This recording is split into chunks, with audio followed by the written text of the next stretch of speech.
few weeks back, I got sent a link of a Dan playmat selling for $400. And I thought, all right, market has officially lost its mind. Then Kellogg's Loops, the artist of that Dan secret layer, for which the art is the crazy expensive playmat, quietly put the exact same art nearly on their website for $40 as a playmat, and it sold out instantly, but then came back on back order.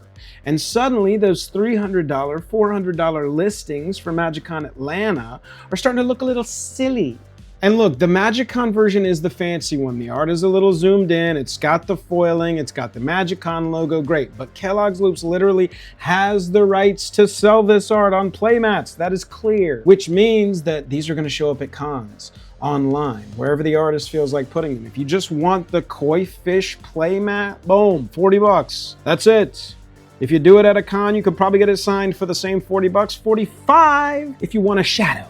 Meanwhile, talking about crazy, my buddy did the Dan event in Atlanta, kept the deck, sold the playmat on the floor for $400 cash because it was a playmat, and $400 is hard to turn down for a playmat. A playmat that's now functionally the same thing you can grab on back order for 40 bucks plus shipping. That's just why I just suggest don't panic buy con merch. Half of Reddit was screaming sold out, back in stock, sold out, like it was a live secret layer drop in Fast Forward. I know the Dan secret layer is also adding some crazy hype to this because people are like, oh, when's it gonna be out? I gotta buy the Dan deck. But I would just say, look, the deck's gonna get printed. Obviously that art is gonna be available on playmats. You're not missing anything except having a story where it's like, yeah, I actually bought this playmat for $300, so I like to use it.